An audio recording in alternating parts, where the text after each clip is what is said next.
Bab 1126 mengungkap identitas. Pemberitahuan tentang pembaruan sistem domain dewa menggema di telinga setiap pemain. Pemberitahuan itu segera mendapat berbagai reaksi. Siapa bajingan yang memicu paket ekspansi baru? Aku hanya setengah jalan menuju dungeon di sini. Sampah. Aku baru saja membeli helm dan bergabung dengan Guts Domain. Petik 2. Banyak pemain mulai menyuarakan perbedaan pendapat mereka di forum resmi. Namun, meskipun banyak orang yang marah tentang pembaruan ini, bahkan lebih banyak orang yang penasaran dengan isinya. Untuk sesaat, semua orang membuat tebakan mereka sendiri. Sementara itu, sebelum kuil tabut jatuh, notifikasi sistem yang tiba-tiba mengejutkan Si Feng dan yang lainnya. Mereka hanya mengaktifkan pintu masuk Valen Ark setelah banyak kesulitan, namun bahkan sebelum mereka memiliki kesempatan untuk memasuki Ark, sistem mengumumkan pembaruan. Ini konyol. Pada saat ini, hampir semua orang yang memainkan domain dewa tahu bahwa pembaruan sistem menandakan peningkatan besar. Sementara itu, semakin banyak domain dewa ditingkatkan, semakin sulit permainannya. Pemimpin guild, haruskah kita lockout di sini? Aqua Rose dan yang lainnya menoleh ke Si Feng. Permainan telah memberi mereka 20 menit untuk keluar. Itu bukan waktu yang tepat, tapi itu lebih dari tidak sama sekali. Jika mereka berusaha cukup keras, mereka mungkin mencapai wilayah batin Valen Ark.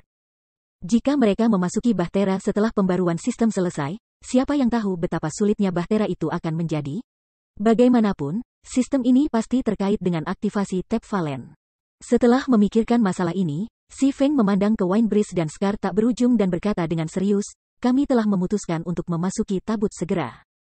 Apakah kamu ingin memasukkan dulu, atau menunggu sampai setelah pembaruan? Si Feng tidak mengharapkan pembaruan sistem saat ini. Namun, ini membantu Si Feng mengingat pembaruan sistem setelah tabut jatuh muncul di masa lalu. Pembaruan saat itu telah menghancurkan banyak pemain. Ini karena pembaruan ini akan meningkatkan jebakan domain dewa. Tidak hanya menghilangkan perangkap menjadi 2 kali lebih sulit, tetapi daya perangkap dan efek penyembunyian juga meningkat secara signifikan. Situasi ini menyebabkan banyak pemain, yang senang berpetualang di ladang, banyak kesulitan. Semakin sulitnya mendapatkan senjata dan peralatan untuk pemain independen yang mencari petualangan juga karena pembaruan ini. Di Guts Domain, ada 3 sumber utama untuk senjata dan peralatan. Yang pertama adalah dungeons, yang kedua adalah petualangan lapangan, dan yang ketiga adalah hadiah pencarian. Di masa lalu, karena pembaruan sistem ini, senjata dan peralatan di pasar telah menurun secara signifikan. Akibatnya, pemain yang menghasilkan senjata dan peralatan menjadi lebih penting di domain dewa. Para dewa dari zaman kuno telah meninggalkan perangkap di dalam Valen Ark. Perangkap ini sangat sulit untuk dihilangkan untuk memulai. Jika jebakan ini ditingkatkan, menjelajahi Valen Ark akan menjadi jauh lebih sulit. Namun, Si Feng tidak punya niat untuk memberitahu pesta teh Midnight tentang hal ini. Alih-alih menjawab pertanyaan Si Feng, Scar tak berujung menoleh ke Briswine, pemimpin, apa pendapat kamu? Mereka sudah menyelesaikan bagian tersulit dari pencarian mereka. Namun, Si Feng sebelumnya menyatakan bahwa, tak lama setelah Valen Ark diaktifkan, monster yang bahkan lebih kuat daripada 5 bos penjaga akan muncul. Menurut rencana awal mereka berniat menunggu sampai monster telah terpancing menjauh dari Valen Ark sebelum mereka terjun untuk menjelajah. Namun, mereka memiliki kurang dari 20 menit sebelum mereka harus lockout. Jika mereka memasuki Bahtera sekarang, mereka harus mengambil risiko bertemu monster-monster itu. Jangan masukkan tabut untuk saat ini. Monster di dalam belum pergi. Jika kita mati karena kita bergegas ke Bahtera, itu akan lebih merugikan kita daripada kebaikan. Pada akhirnya, Briswine memilih pendekatan yang lebih aman. Menurut pendapatnya, selama dia memiliki Valen Ark map, baik harta dan misi Valen Ark ada dalam genggaman mereka. Tidak perlu mempertaruhkan hidup mereka. Bagaimana dengan peta kita? Blackie hanya bisa bertanya. Perjanjian mereka sebelumnya bergantung pada pesta teh Midnight mengkonfirmasi keberadaan monster ini dan masuknya mereka dengan aman ke dalam Valen Ark. Hanya setelah kondisi ini dipenuhi, pesta teh Midnight memberi mereka salinan peta. Namun tim petualang sekarang berniat menunggu sampai para monster telah terpikat menjauh dari tabut. Ini adalah salinan Valen Ark map milikmu. Ambillah, kata Scar tak berujung saat dia mengambil peta dari tasnya dan menyerahkannya kepada Si Feng. Bekas tak berujung mengejutkan para anggota pesta teh Midnight lainnya. Mereka tidak memiliki keberadaan monster yang Si Feng telah peringatkan tentang mereka. Mereka juga tidak mengkonfirmasi keabsahan metode Si Feng untuk memancing monster pergi.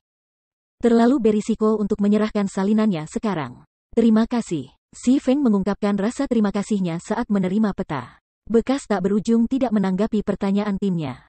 Sebagai gantinya, dia mengevaluasi Si Feng dengan hati-hati sebelum mengungkapkan senyum yang intim dan berkata, bagaimanapun, inilah yang kami sepakati.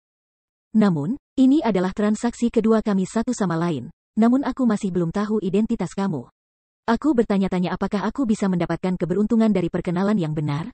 Tentu saja, jawab Si Feng sebelum melepas jubah hitam yang menyembunyikan identitas dan penampilannya.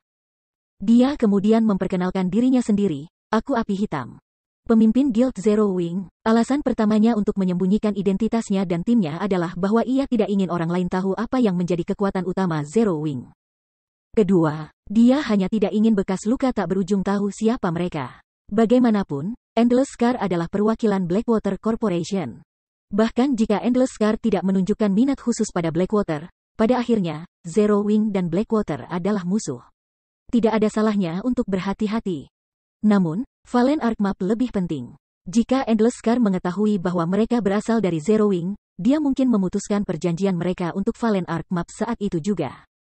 Namun, sekarang peta itu ada di tangan mereka, tidak ada alasan untuk terus menyembunyikan identitas mereka.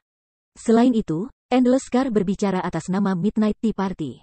Itu hanya akan menciptakan keretakan yang tidak perlu antara tim mereka jika mereka menolak untuk mengungkapkan diri. Selain itu, pesta teh Midnight dan Blackwater benar-benar tidak berhubungan. Ini kamu, mata Scar yang tak berujung melebar karena terkejut. Dia tidak pernah membayangkan sekelompok ahli sebelum dia menjadi anggota Zero Wing. Terlebih lagi, pemimpin tim itu adalah bahkan ketua persekutuan Zero Wing sendiri. Terima kasih untuk petanya. Mudah-mudahan kita akan menemukan lebih banyak peluang untuk bekerja sama di masa depan. Si Feng tertawa. Dia kemudian memimpin timnya dan berlari ke Valen Arc. Sementara itu, Endless Scar benar-benar tercengang ketika dia menatap Si Feng yang sedang kembali. Big Sis Endless, ada apa? Cloud Yaren bertanya dengan rasa ingin tahu ketika dia melihat keheranan Endless Scar. Meskipun memang mengejutkan bahwa pemimpin tim lain adalah Guild Leader Zero Wing, Black Flame, ini bukan alasan untuk syok yang tak berujung. Di masa lalu, tim mereka telah menemukan banyak kejutan. Namun, tidak satu pun dari mereka yang pernah mendapatkan reaksi seperti itu dari Endless Scar. Ini adalah pertama kalinya dia melihat ekspresi seperti itu di wajah Scar tak berujung. Sebelum hari ini, dia bahkan tidak berpikir bahwa Scar tak berujung mampu ekspresi seperti itu. Bab 1127 Arcs Armory. Star Moon City, kediaman Blackwater. Blackwater tidak sejahtera seperti dulu. Sangat sedikit pemain menunggu di depan pintu masuk Guild Residence, ingin sekali bergabung. Jika bukan karena dukungan Blackwater Corporation, bahkan beberapa pemain ini tidak akan mau bergabung dengan Blackwater. Tidak hanya anggota elit Blackwater yang tewas dalam perang di kota hutan batu kehilangan satu tingkat, tetapi mereka juga kehilangan senjata atau peralatan. Untuk menebus kekalahan ini, para pemain elit tidak akan punya waktu untuk membantu anggota persekutuan lainnya selama beberapa waktu. Salah satu alasan utama bahwa para pemain independen dengan sukarela bergabung dengan guild untuk bantuan para ahli guild dalam meratakan dan merampok dungeon untuk meningkatkan senjata dan peralatan. Praktis setiap persekutuan di domain dewa memberikan manfaat ini. Pemain tidak ingin bergabung dengan guild yang tidak memberikan manfaat seperti itu. Akibatnya, anggota biasa Blackwater mengalami stagnasi. Mereka sekarang hanya mampu menyerang dungeon partai dan dungeon tim skala kecil. Mereka tidak punya pilihan selain tetap sejauh mungkin dari 50 orang atau lebih dari tim Dungeons. Sementara itu, Qin Muyun, Laging Drunkard, dan Lethal Gale memasuki kantor pemimpin persekutuan, satu demi satu. Pemimpin persekutuan, inilah laporan persekutuan terbaru yang kamu minta, kata Qin Muyun saat dia meletakkan laporan di atas meja. Pada saat ini, dia mengenakan ekspresi serius. Laporan itu dengan jelas menyatakan bahwa lebih dari 20.000 anggota elit telah menarik diri dari persekutuan, sebanyak jumlah total persekutuan kelas 2. Adapun anggota biasa yang mengundurkan diri dari persekutuan, ada lebih dari 100.000. Namun, ketika Abandoned Wave melihat angka-angka ini, dia mempertahankan sikap yang relatif acuh tak acuh. Sebaliknya, dia mengalihkan pandangannya ke arah Lethal Gale dan bertanya, bagaimana perusahaan perdagangan Blackwater datang? Produk terbaru perusahaan perdagangan Cahaya Lilin. Ramuan stamina eksotis, telah diterima dengan baik. Meskipun telah mengurangi harga mana mixture menjadi 10 perak per botol, pemain biasa membeli ramuan stamina eksotis sebagai gantinya. Saat ini, toko kami hanya melihat sepertiga dari lalu lintas masa lalu kami, kata Lethal Gale, menggelengkan kepalanya dengan sedih. Meskipun mata-mata kita telah mencari-cari di Candlelight, mencari informasi tentang ramuan stamina eksotis. Tampaknya hanya beberapa eselon terpilih dari perusahaan perdagangan yang tahu tentang ramuan itu. Sampai sekarang, kami masih belum tahu di mana menemukan resepnya. Ramuan stamina eksotis telah sangat memengaruhi pasar. Mengesampingkan betapa murahnya itu, campuran mana tidak bisa dibandingkan dengan durasi 10 jam. Selain itu, campuran mana hanya berguna di Dungeons, sedangkan ramuan stamina eksotis berguna di Dungeons dan ladang. Pada saat ini, banyak pemain biasa telah menyerah pada ramuan generasi dan ramuan pemulihan mana untuk membeli ramuan stamina eksotis. Dengan ramuan stamina eksotis, pemain bisa menggiling monster untuk waktu yang lama. Dengan efek ramuan, mereka bahkan tidak perlu beristirahat saat bepergian jarak jauh, yang memungkinkan mereka menghemat banyak waktu. Bahkan Lethal Gale tidak bisa menahan godaan dan telah membeli 3 botol untuk dirinya sendiri. Setelah menggunakan ramuan itu, dia harus mengakui bahwa itu ramuan ajaib. Ramuan itu telah meningkatkan kecepatan levelingnya sekitar 20% hingga 30%. Tidak heran mengapa banyak pemain bahkan rela mengosongkan pundi-pundi mereka untuk membeli ramuan stamina eksotis. Berdasarkan apa yang dia ketahui, firma perdagangan cahaya lilin sudah lama kehabisan ramuan stamina eksotis. Segera setelah Candlelight mengisi kembali, pemain akan merobeknya dari rak. Banyak eselon atas guild besar secara khusus mengunjungi Candlelight Trading Firm untuk menegosiasikan kesepakatan untuk ramuan. Saat ini, baik itu pengembangan persekutuan atau perusahaan dagang, Zero Wing tidak dapat dihentikan. Baik, luar biasa. Bertolak belakang dengan harapan, Abandoned Wave sepertinya tidak marah. Sebaliknya, dia mulai tertawa. Pemimpin guild, Qin Muyun dan Lethal Gale benar-benar bingung. Tuan Muda Jing sangat tidak senang dengan mereka. Kemungkinan besar, mereka akan menerima instruksi dari atasan mereka dalam beberapa hari ke depan. Saat itu, tidak ada dari mereka yang lolos dari hukuman.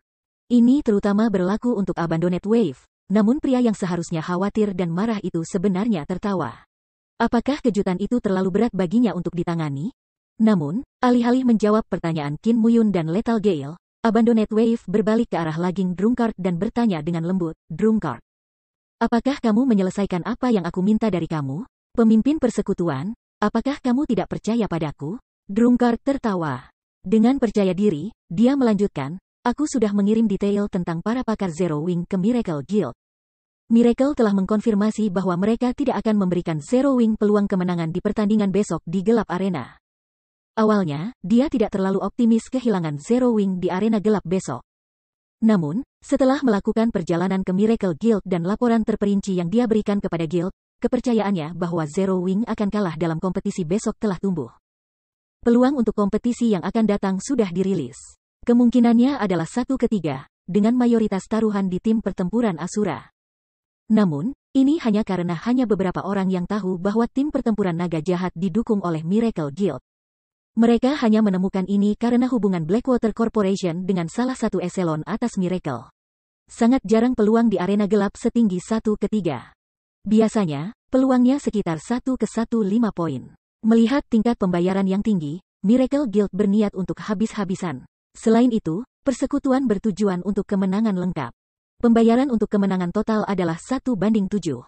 Itu bahkan cukup tinggi untuk menggoda Super Guild. Persekutuan tingkat tinggi seperti Miracle tidak bisa melewatkan kesempatan ini. Para ahli puncak Miracle bahkan bisa menyaingi para Super Guild. Selain itu, untuk menjamin kemenangan mereka dalam kompetisi, Miracle diam-diam meminjam item epic dari persekutuan besar lainnya. Bahkan para ahli puncak Zero Wing, yang terkenal karena sifat-sifat mereka yang menantang surga, tidak akan sebanding dengan para ahli yang hendak dikirim oleh Miracle. Anggota Zero Wing sangat kuat terutama karena atribut dasar mereka. Adapun para ahli yang telah mencapai ranah refinement atau lebih tinggi, hanya ada 5 di persekutuan. Di antara mereka, Black Flame tidak akan berpartisipasi dalam Dark Arena. Lagi pula, pria itu adalah pemimpin persekutuan Zero Wing. Itu meninggalkan Ye Feng, Fire Dance, Snow Lembut dan Violet Cloud. Di antara mereka, Fire Dance, Snow Lembut, dan Violet Cloud baru saja mencapai Realm Refinement. Tanpa keunggulan atribut, satu-satunya kekuatan pertempuran sejati di tim pertempuran Asura adalah Ye Feng. Namun, kompetisi di Gelap Arena adalah pertandingan tim 10 orang. Baik. Setelah itu, kalian bertiga pergi dan mengumpulkan sumber daya guild kami. Ketika saatnya tiba, kita harus menonton kompetisi juga. Wave yang ditinggalkan tidak terpengaruh oleh kerugian sebelumnya seperti yang dipikirkan Qin Muyun dan Lethal Gale.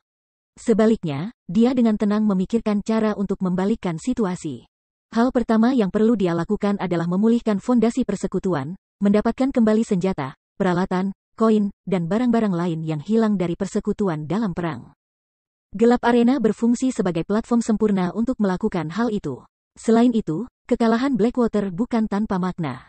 Paling tidak, kekalahan mereka telah menunjukkan seberapa kuat berbagai pakar Zero Wing, dan informasi ini akan membantu Miracle menangani Zero Wing. Sementara itu, setelah memasuki kuil yang menjulang, Si Feng menyuruh semua orang menggunakan isolasi scroll sebelum berlari melalui labirin koridor kosong. Karena mereka memiliki kurang dari 20 menit tersisa, mereka akan kesulitan untuk mencapai wilayah batin Bahtera pada waktunya. Monster Abyssal baru saja bangun dan belum meninggalkan tabut. Di koridor wilayah luar, tim Si Feng sesekali menemui patroli Valen yang berkeliaran. Namun, karena Si Feng sekarang memiliki peta, patroli Valen ini tidak berarti apa-apa bagi tim dengan akal sehatnya. Si Feng tidak hanya bisa menghindari patroli, tetapi dia juga bisa menghindari jebakan. Meham, jadi ini gudang senjata. Setelah hampir 10 menit, Si Feng menemukan pintu yang tertutup rapat. Kata-kata War Armory telah diukir di atas batu di atas pintu besar itu. Setelah melihat kata-kata ini, detak jantung Si Feng bertambah cepat. Gudang perang menyimpan senjata perang secara khusus. Dan tidak ada pemain lain yang pernah membuka gudang senjata ini. Bab 1128 Perbedaan antara monster mitik. Ketika Si Feng berhenti untuk melihat gudang senjata perang, Minor Win memperhatikan titik-titik merah muncul di peta sistemnya dan melaporkan, pemimpin persekutuan. Patroli jauh sedang mendekati lokasi kami. Jika kita tidak bergerak sekarang, aku takut kita akan ditemukan. Setelah tim Zero Wing memasuki Valen Ark, Minor Win telah mengaktifkan scouting skill-nya ketika dia terus mencari setiap gerakan di daerah mereka. Meskipun area pencarian kepanduannya berkurang di dalam Bahtera, dia bisa merasakan musuh dalam radius 300 yard. Itu sudah cukup bagi tim untuk merespons sebelum musuh mencapai mereka. Berapa banyak? Tanya Si Feng. 2. Selain itu, mereka bergerak relatif cepat. Mereka akan mencapai lokasi kami paling banyak dalam 15 detik, Minor Win melaporkan. 15 detik? Kami akan memotongnya cukup dekat. Si Feng mengerutkan kening. Berdasarkan perkiraannya, bahkan seorang asasin dengan kelas tukang kunci mereka di peringkat master akan membutuhkan sekitar 20 detik untuk membuka kamar seperti War Armory. Sayangnya, tim mereka tidak memiliki master locksmith. Dia juga sepenuhnya percaya perkiraan Minor Win. Ranger yang berkualitas bukan hanya dealer kerusakan jarak jauh. Kesadaran Ranger yang konstan tentang lingkungan mereka dan penilaian mereka terhadap berbagai situasi adalah aspek terpenting mereka. Meskipun standar tempur Minor Win sedikit lebih rendah daripada anggota inti Zero Wing lainnya, keterampilan pengamatan dan penilaiannya sangat unggul. Pemimpin persekutuan, kita tidak punya banyak waktu lagi, desak Snow lembut karena mereka memiliki kurang dari 8 detik untuk bersiap. Berdasarkan lokasi mereka di peta, mereka hanya 2/3 dari jalan menuju wilayah bagian dalam Valen Ark. Jika mereka tidak dapat mencapai wilayah bagian dalam sebelum pembaruan sistem dimulai, ketika mereka masuk kembali ke dalam permainan, mencapai wilayah itu akan jauh lebih sulit. Mereka juga perlu memilih perbendaharaan dan menangani perangkap di dalamnya. Si Feng ragu-ragu. Di masa lalu, Valen Ark telah menjadi harta karun yang terkenal di domain dewa. Namun, karena jebakan wilayah dalam sangat berbahaya, sangat sedikit pemain yang bisa mendapatkan harta apapun. Situasi ini juga mengakibatkan berbagai guild besar menyerah pada tabut. Namun, Si Feng tidak pernah berpikir bahwa dia benar-benar akan menemukan gudang senjata di wilayah luar. Sebuah gudang senjata mungkin tidak berarti banyak bagi pemain biasa, tetapi bagi persekutuan. Beberapa senjata perang yang lebih maju bahkan lebih berharga daripada barang legendaris yang terfragmentasi. Lupakan, kami menyerah di wilayah batin. Mari kita ambil gudang senjata ini untuk saat ini. Setelah memikirkan masalah ini, Si Feng memilih gudang senjata. Saat ini, Zero Wing masih kekurangan kekuatan keseluruhan. Bahkan mungkin tidak memiliki kekuatan untuk mempertahankan satu kota. Namun, jika mereka dapat menemukan beberapa senjata perang canggih di sini, mereka mungkin akan menebus kurangnya kekuatan tempur Zero Wing.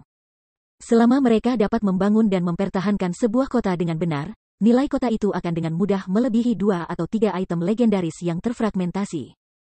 Kola, kamu dan Turtledove akan menahan patroli. Jangan biarkan mereka di dekat kita. Semua orang, cari jebakan terdekat.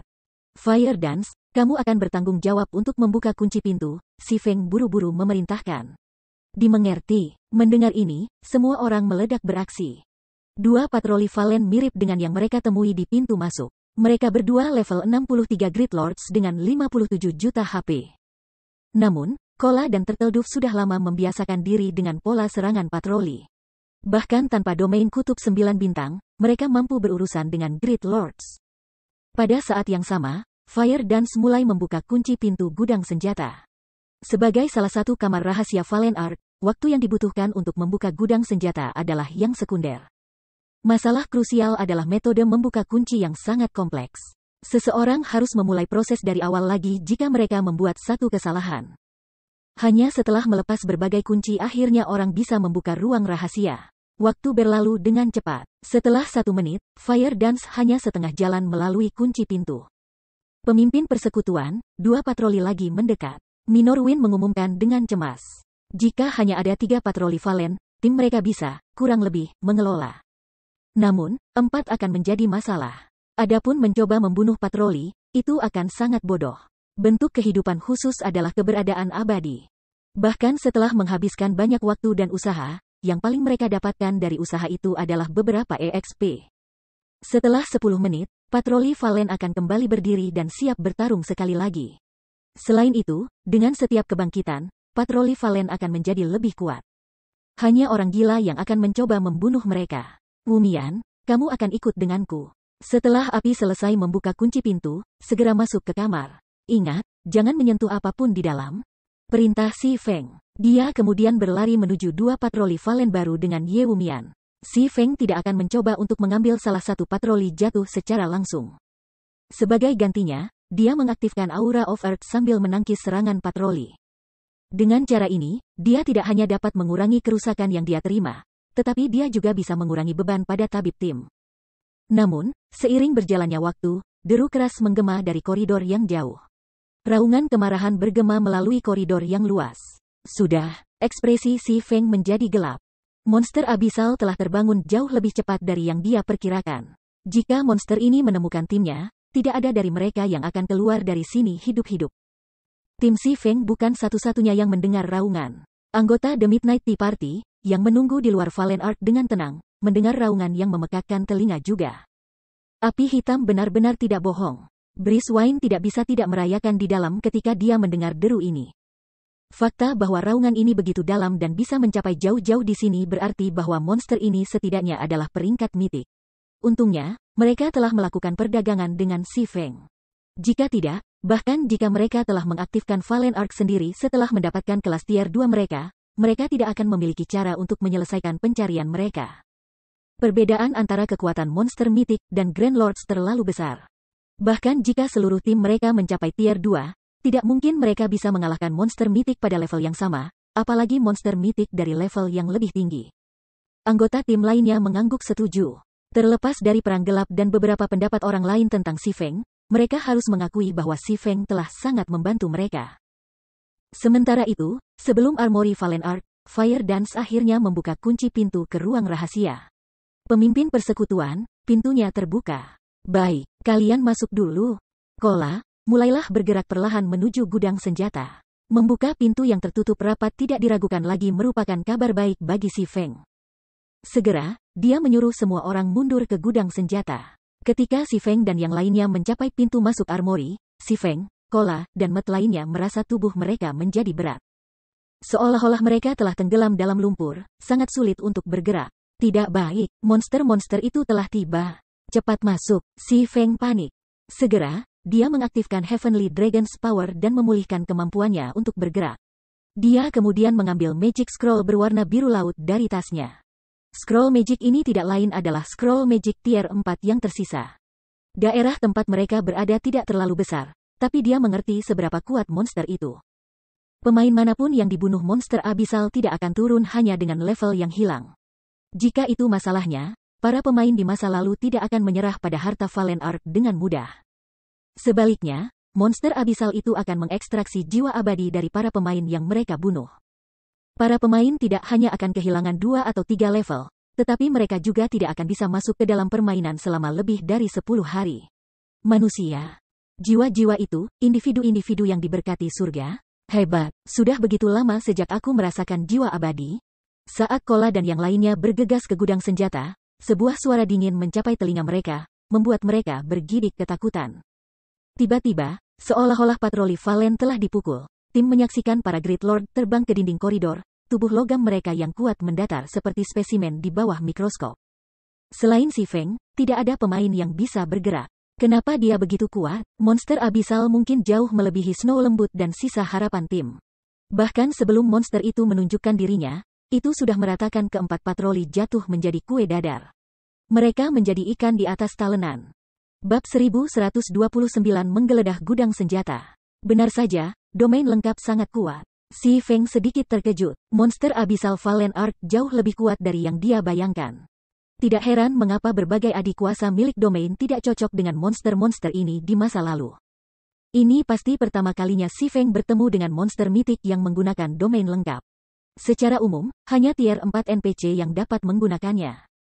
Ini juga merupakan faktor yang memberikan NPC tier 4 kekuatan untuk menghadapi monster mitik tier 4. Saat ini, meskipun dia telah mengaktifkan Heavenly Dragon's Power, dia hampir tidak bisa menggerakkan tubuhnya. Sendinya bahkan berderit saat dia bergerak. Oh, seseorang masih bisa bergerak. Saat si Feng bergerak, suara dingin dan dalam bergema di benak semua orang. Ketika anggota tim mengangkat kepala mereka menemukan bahwa makhluk humanoid, yang tingginya sekitar 4 meter dan bersisik, tiba-tiba muncul di hadapan mereka. Makhluk itu memiliki dua lengan seperti pisau dan mata merah yang sebesar tangan manusia biasa. Dua pasang sayap hitam legam juga membentang dari punggung makhluk itu. Jiwa pemakan dewa, Dark Creature, Mythic, Weaken. Level 67. HP 210 juta per 210 juta. Setiap pemain terengah-engah ketika mereka melihat makhluk ini. Meskipun dilemahkan, makhluk itu masih monster mitik. Selain itu, tim putus asa saat melihat HP-nya. Bahkan tim yang terdiri dari 1000 ahli akan menjadi umpan meriam melawan monster ini. Apalagi tim yang terdiri dari 20 orang. Kita celaka. Ketika Aqua Rose menyaksikan dewa pemakan jiwa perlahan-lahan mendekati mereka, dia sudah bisa melihat kematian seketika dirinya dan rekan satu timnya. Namun, Aqua Rose masih tidak tahu bahwa pemain manapun yang membunuh monster abisal kuno Valen Arc tidak akan lolos dengan kehilangan satu level pun. Anak kecil yang menarik. Sayang sekali bahwa perjuanganmu tidak berguna. Hanya menjadi makanan jiwaku dengan patuh, kata Lord pelahap jiwa ketika ia melebarkan mulutnya yang ganas. Dia tidak bisa lagi menunggu untuk melahap para pemain ini. Ketika 30 yard memisahkan tim dari Soul Ether Lord, si Feng akhirnya selesai mengucapkan mantra terakhir dalam hatinya. Dia tiba-tiba membentangkan Magic Scroll biru tua di tangannya. Perlawanan sia-sia hanya akan menambah rasa sakit dan keputusasaanmu. Dewa pemakan jiwa telah memperhatikan gulir ajaib tingkat 4 di tangan si Feng. Namun, dia mengabaikan objek itu karena dia sepenuhnya mampu menangani mantra tier 4 apapun. Jika itu adalah gulir ajaib tingkat 5, dia mungkin gelisah. Namun, naskah ajaib seperti itu bahkan sangat langka selama era kuno, belum lagi era sekarang. Oh, benarkah? Si Feng tersenyum tipis. Segera, arai sihir biru air terbentuk di bawah kaki si Feng. Mengikuti yang, dengan si Feng sebagai pusat, penghalang biru samar meluas keluar. Kutukan tingkat 4, batas air. Batas air bukanlah kutukan tipe serangan. Sebaliknya, itu adalah kutukan defensif. Kutukan itu bahkan mampu memblokir serangan tier 5. Itu semacam pertahanan mutlak, kutukan memiliki jari-jari 20 yard dan durasi 30 detik. Setelah batas air terbentuk, anggota Zero Wing langsung merasakan tekanan menghilang ketika mereka mendapatkan kembali kebebasan bergerak mereka. Sialan, ekspresi The Lord Ether Lord memutar ketika batas air terbentuk. Kemudian mulai menyerang penghalang. Boom, boom, boom. Dewa pemakan jiwa begitu cepat sehingga bahkan si Feng nyaris tidak bisa melihat gerakannya. Hati semua orang berdebar kencang ketika serangkaian ekspresi bergema di seluruh Valen Arc. Mereka takut dewa pemakan jiwa akan menerobos penghalang yang tampaknya tipis, biru muda. Setelah melirik penghalang biru yang berfluktuasi, si Feng mengalihkan perhatiannya dari Lord pelahap jiwa saat ia memerintahkan, baiklah, bergerak. Kami tidak punya banyak waktu tersisa. Sebagai kutukan defensif tier 4, Water Boundary dapat menahan serangan Soul Ether Lord, bahkan jika dia berada di puncaknya. Namun, Raja Suku Pelahap Jiwa tidak akan kesulitan menghancurkan penghalang. Sayangnya, keberadaan semacam itu, yang sekuat dewa, tidak ada di tabut saat ini. Setelah itu, Pelahap jiwa hanya bisa menonton tanpa daya ketika Si Feng memimpin timnya ke gudang senjata. Setelah memasuki gudang senjata, Si Feng berbalik dan menutup pintu, segera menguncinya. Ketua pemimpin, monster itu tidak bisa menembus di sini kan? Violet Cloud bertanya dengan cemas ketika dia mengingat betapa kuatnya pemakan jiwa. Bersantai. Ini adalah Valen Arc, salah satu senjata terakhir yang diciptakan para dewa. Rune ilahi memperkuat interior tabut. Bahkan Raja Pemakan Jiwa akan mengalami kesulitan menghancurkan interior tabut, belum lagi Dewa Pemakan Jiwa, Si Feng berkata dengan acuh tak acuh. Teman-temannya tidak bisa membantu tetapi melepaskan napas lega ketika mereka mendengar kepastian Si Feng. Sekarang setelah bahaya telah diatasi, Fire, kamu dan Flying akan menonaktifkan jebakan di dalam gudang senjata. Semua orang, bergeraklah dengan hati-hati. Perintah Si Feng. Melihat waktu itu, ia menemukan bahwa mereka memiliki sekitar 6 menit sebelum mereka harus keluar dari permainan. Jika mereka tidak bisa menghapus jebakan dalam gudang senjata selama 6 menit ini, pada saat mereka masuk kembali ke dalam permainan, jebakan ini akan menjadi jauh lebih sulit untuk dinonaktifkan. Mendengar ini, Fire Dance dan Flying Shadow segera beraksi. Adapun sisa tim, mereka membiarkan tatapan mereka mengembara gudang senjata. Untuk sesaat, mereka terpana. Gudang senjata adalah harta karun besar. Ada berbagai alat yang dipajang, dan masing-masing sangat menggoda.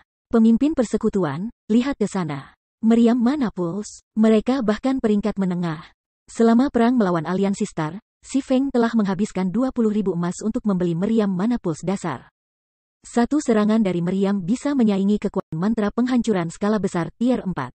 Selain itu, meriam memiliki jangkauan 15.000 yard dan radius 200 yard. Sayangnya, meriam itu sangat mahal untuk digunakan, dengan setiap tembakan membutuhkan 1000 kristal sihir. Selain itu, ia memiliki cooldown yang panjang sekitar 3 hingga 4 menit. Sementara itu, setelah membaca informasi menengah Mana Pulse Cannon, tim menemukan bahwa itu bahkan lebih mengesankan daripada yang mereka pikirkan. Meskipun serangannya kira-kira sama kuatnya dengan mantra penghancuran tier 4, ia memiliki jangkauan 20.000 yard dan radius 500 yard. Harganya 2000 kristal sihir untuk menembak satu putaran dan juga memiliki cooldown sekitar 3 hingga 4 menit. Perbedaan antara radius 200 yard dan 500 yard benar-benar keterlaluan. Selanjutnya, gudang senjata ini sebenarnya memiliki 2 meriam mana menengah. Jika Zero Wing memiliki 2 meriam ini dan kristal magic dalam jumlah cukup selama pertempuran melawan Blackwater, memenangkan perang akan jauh lebih mudah. Namun, alih-alih dari Mana Pulse Cannon, tatapan Si Feng berhenti pada mobil baja yang ajaib. Dia cukup akrab dengan item ini. Arai sihir tipe gerakan pertahanan. Meskipun itu hanya arai sihir pertahanan dasar, itu bisa dipindahkan dengan bebas bahkan setelah diaktifkan. Di masa lalu, persekutuan besar memperlakukannya seperti benteng bergerak. Selama arai sihir ini memiliki mana yang cukup, itu bisa memblokir semua serangan tier 3 dan lebih rendah. Sementara itu, radius maksimumnya dapat mencakup seluruh kota dasar. Selain dari Mana Pulse Cannons dan larik sihir defensif tipe gerakan, ada sejumlah besar bom mana-mana dasar. Setiap bom memiliki kekuatan mantra tingkat 3 dan memiliki radius 25 yard. Mereka bisa terlempar hingga maksimal 50 yard. Mereka sangat cocok untuk pemain individu. Bagi para pemain saat ini, bom Mana Pulse ini adalah senjata saleh dalam pertempuran kelompok karena satu bom bisa melenyapkan semua pemain dalam radius 25 yard. Sebenarnya ada lebih dari 1000 bom semacam itu. Si Feng tidak pernah membayangkan bahwa satu gudang senjata tunggal akan mengandung panen sebesar ini. Dengan barang-barang ini, masalah pertahanan kota masa depannya praktis diselesaikan. Beberapa detik berlalu, lalu beberapa menit. Ketika hanya ada 2 menit sebelum pembaruan sistem dimulai, Fire Dance dan Flying Shadow telah menonaktifkan 90% jebakan armori. Hanya satu perangkap yang dipasang di sekitar altar batu yang tersisa. Ketua pemimpin, jebakan ini terlalu rumit. Bahkan aku tidak bisa melumpuhkannya. Fire Dance berseru saat dia memeriksa jebakan di depannya. Bahkan kamu tidak bisa menonaktifkannya? Si Feng terkejut. Mereka masih di wilayah luar tabut. Dengan Fire Dance menjadi disabler perangkap tingkat lanjut, dia seharusnya bisa menangani setiap perangkap di sini. Hanya masalah waktu saja. Namun, fakta bahwa tarian api tidak dapat menonaktifkan jebakan berbicara banyak tentang nilai perubahan batu. Karena waktu hampir habis, Si Feng segera mengeluarkan jantung Icarus dari lehernya dan menyerahkannya ke Fire Dance. Fire Dance sejenak linglung ketika dia melihat jantung Icarus. Dia tidak pernah berharap item epik yang kuat ada. Cepat, gunakan ini untuk menonaktifkan jebakan. Si Feng menginstruksikan. Trap Disabler adalah kelas gaya hidup yang serupa dengan kelas penilai. Namun, itu bukan kelas yang populer. Kelas Assassin memiliki bonus bakat yang memungkinkan mereka untuk tingkat kelas lifestyle seperti Locksmith dan Trap Disabler jauh lebih mudah. Dengan perintah Si Feng, Fire Dance memulihkan akalnya dan mengaktifkan God's Blessing, meningkatkan kelas Trap Disabler ke peringkat Master. Segera, Fire Dance mulai menonaktifkan jebakan di atas altar batu. Namun, jebakan ini akan membutuhkan waktu yang lama untuk dinonaktifkan. Cepat, kami tidak punya banyak waktu tersisa. Kecemasan Si Feng bertambah ketika dia hanya melihat 30 detik tersisa. Jika Fire Dance gagal, waktu berikutnya mereka masuk ke dalam permainan, konsekuensinya tidak akan terbatas pada waktu yang hilang. Fire Dance juga semakin putus asa. Pikirannya terfokus tidak seperti sebelumnya ketika dia dengan panik menonaktifkan mekanisme perangkap, satu demi satu. Hanya ada 10 detik tersisa. 5 detik, 3 detik. Itu dinonaktifkan. Fire Dance akhirnya menonaktifkan jebakan dengan hanya 2 detik yang tersisa, dan dia tidak bisa membantu tetapi mendesah lega pada kesuksesannya. Setelah itu, visi semua orang memudar menjadi hitam ketika mereka dikirim ke ruang istirahat offline domain dewa masing-masing. Bab 1130 Bakat. Di dalam ruang istirahat offline, Si Feng perlahan membuka matanya. Dengan ini, yang perlu kita lakukan hanyalah menunggu pembaruan sistem berakhir dan masuk kembali ke dalam game. Si Feng tidak bisa menahan kegembiraannya yang tumbuh ketika dia memikirkan altar batu. Bahkan meriam mana menengah hanya dilindungi oleh perangkap tingkat lanjut. Apapun yang dilindungi perangkap master pasti menyimpan harta yang jauh lebih berharga. Si Feng mengalihkan pandangannya ke antarmuka sistem yang ditampilkan di hadapannya. Antarmuka menunjukkan 14 jam dan 40 menit sebelum pembaruan sistem selesai. Dari ini, Si Feng bisa mengatakan bahwa perubahan signifikan akan mengguncang domain dewa. Pembaruan sistem yang hampir 15 jam. Itu kira-kira durasinya sama seperti ketika Fallen Arc telah diaktifkan di masa lalu. Si Feng tidak bisa membantu tetapi mengingat informasi rinci tentang pembaruan sistem di masa lalu. Setiap kali domain dewa mengalami pembaruan sistem, itu, lebih atau kurang, mengubah jalur pengembangan persekutuan. Sebagai contoh, beberapa pembaruan sistem sebelumnya secara bertahap meningkatkan pentingnya kelas-kelas gaya hidup di berbagai mata besar persekutuan. Guild bahkan telah mulai menginvestasikan sejumlah besar sumber daya untuk memelihara kelas gaya hidup mereka. Demikian pula, pembaruan sistem kali ini akan mengubah domain dewa sekali lagi. Ada banyak kelas gaya hidup di domain God. Mereka tidak terbatas pada Forges, Engineer, Alchemist, Enchanter, Leatherworkers, Tailor, Chef, dan semacamnya. Ada banyak kelas gaya hidup lain yang tidak diperhatikan oleh para pemain seperti Diviners, Architects, Appraisers, Fraudster, Penggarap, Tamer, Cendekiawan, Pesulap, Tukang Kunci, dan subkelas kecil lainnya. Pembaruan terbaru ini secara bertahap akan meningkatkan pentingnya subkelas minor ini dalam permainan. Sebelum mekanisme perangkap di domain God telah disempurnakan, pemain petualang yang menjelajahi ladang bisa secara finansial dalam permainan relatif mudah. Di ladang, masalah utama mereka ketika mereka menemukan harta adalah monster penjaga. Jarang ada pemain yang memperhatikan perangkap yang melindungi harta karun. Ini karena hanya 2 kemungkinan ketika seseorang mencoba menonaktifkan jebakan. Yang pertama adalah bahwa jebakan dapat dinonaktifkan, meskipun waktu yang dibutuhkan tergantung pada pemain. Kemungkinan lainnya adalah jebakan itu tidak bisa dinonaktifkan. Seseorang tidak akan menerima hukuman apapun karena gagal menonaktifkan jebakan. Akibatnya, pemain jarang memperhatikan kelas Trap Disabler. Namun, setelah pembaruan sistem ini, hasil ketiga akan terjadi. Jebakan bisa dinonaktifkan, tetapi kegagalan datang dengan risiko. Jika seseorang gagal menonaktifkan jebakan, mereka akan memicu jebakan itu sendiri. Kekuatan jebakan bervariasi. Jika pemain memicu jebakan yang lebih lemah, mereka mungkin mempertahankan hidup mereka. Bahkan jika terjadi kematian, pemain hanya akan menderita hukuman mati normal. Namun, untuk jebakan yang lebih kuat, pemain mungkin harus membayar lebih dari 1 tingkat untuk kegagalan mereka. Contoh lain adalah subkelas Magician, salah satu subkelas minor yang dipelajari Si Feng. Peran pesulap adalah menghasilkan barang-barang seperti gulungan ajaib dan arai ajaib. Meskipun subkelas Magician tidak sepenting subkelas Forger, itu adalah salah satu subkelas penting dalam domain God. Selain itu, ketika subkelas meningkatkan peringkatnya, itu akan melayani tujuan yang lebih besar. Karena semakin pentingnya berbagai subkelas kecil, persekutuan besar mulai memelihara subkelas ini untuk membantu pengembangan persekutuan mereka.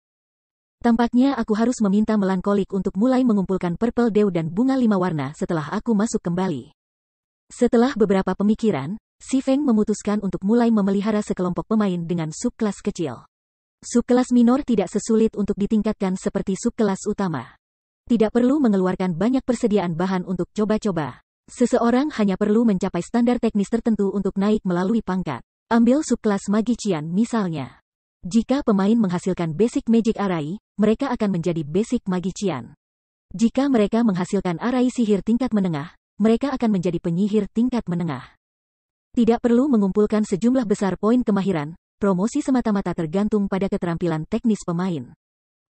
Namun, sementara tidak ada batasan dalam mempelajari subkelas minor, dengan pemain diizinkan untuk mempelajari lebih dari 10 subkelas minor, karena bakat pribadi.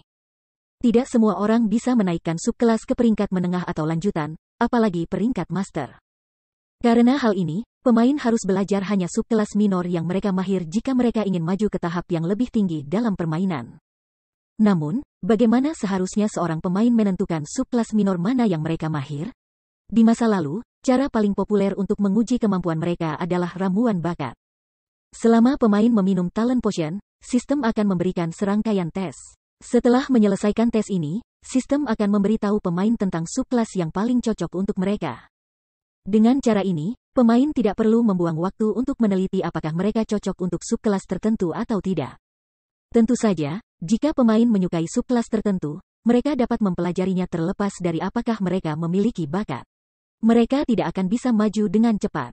Sementara itu, bahan utama untuk membuat ramuan bakat adalah purple dew dan bunga 5 warna. Si Feng juga tahu di mana menemukan resepnya. Selama dia pergi ke sana untuk menggiling, dia seharusnya tidak memiliki masalah mendapatkan beberapa salinan. Setelah Si Feng selesai merencanakan perkembangannya, ia memutuskan untuk beristirahat di ruang virtual. Hanya pada pukul 7 pagi ia keluar dari kabin game virtualnya. Setelah Si Feng selesai sarapan dan melakukan beberapa latihan ringan, sebelum dia pergi untuk memeriksa anggota internal baru Zero Wing di dojo, dia melihat asisten wanitanya. Yang saat ini mengenakan pakaian kerja hitam, menunggunya di pintu masuk Lounge. Kepala instruktur, Ketua Xiao memiliki masalah yang sangat penting yang ingin dia diskusikan dengan kamu. Dia sedang menunggu di kantor ketua sekarang, Liang Jing melaporkan ketika dia berjalan ke Si Feng, yang mengenakan pakaian olahraga biru. Mengerti, Si Feng mengangguk. Pada kenyataannya, bahkan jika Xiao Yu tidak datang mencarinya, dia kemungkinan akan mencari pria itu sendiri dalam beberapa hari ke depan. Selama ekspansi sebelumnya dari Zero Wing Workshop, dia telah merekrut banyak orang berbakat. Orang-orang ini semua jauh lebih kuat daripada pemain independen yang ia rekrut di domain dewa. Meskipun level mereka dalam permainan masih sangat rendah, standar tempur mereka sudah lebih tinggi dari pemain elit biasa. Selain itu, ia dan Lei Bao biasanya melatih anggota baru ini. Hanya masalah waktu sebelum mereka bisa membersihkan lantai 4 menara percobaan. Begitu orang-orang ini mencapai lantai 5, mereka akan menjadi ahli di mata pemain biasa. Jika mereka bisa mencapai tahap akhir lantai 5, bahkan persekutuan besar akan memperlakukan mereka seperti ahli. Namun, Si Feng tidak mencari ahli biasa. Dia menginginkan para ahli puncak yang mampu mengubah gelombang perang sendiri. Sangat sulit untuk memelihara para ahli puncak tersebut. Pertama, dia membutuhkan sejumlah sumber daya yang cukup seperti S-Rank Nutrient Fluid. Namun, Si Feng tidak memiliki koneksi yang dia butuhkan untuk mendapatkan jumlah besar. Untungnya, Xiao Yu melakukannya. Lantai 51 Menara Biduk, lantai ini secara khusus disediakan untuk ketua Big Dipper Group. Itu juga lantai tertinggi Menara Biduk. Dari dalam koridor, mereka bisa melihat keseluruhan kota Jinhai melalui dinding kaca. Sangat sedikit orang di kota Jinhai yang pernah diundang ke lantai ini.